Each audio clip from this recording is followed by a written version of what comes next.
مردم هرات در قیام 24 اود چند تا هدف بسیار اساسی داشتند.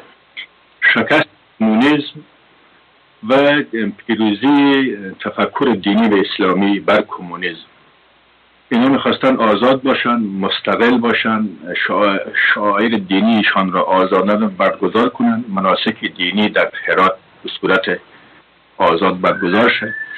به هیچ کسی نتواند بر همو شعائر دینی، بر ارزش‌های تاریخی، بر استقلال مردم هرات، بر آزادی‌خواهی مردم را تسلط پیدا کنند. کمونیست‌ها آمدن تمامی این ارزش‌های ملی و تاریخی، اهم از دینی، اجتماعی، فرهنگی و استقلال خواهی مردم را به چالش گرفتند.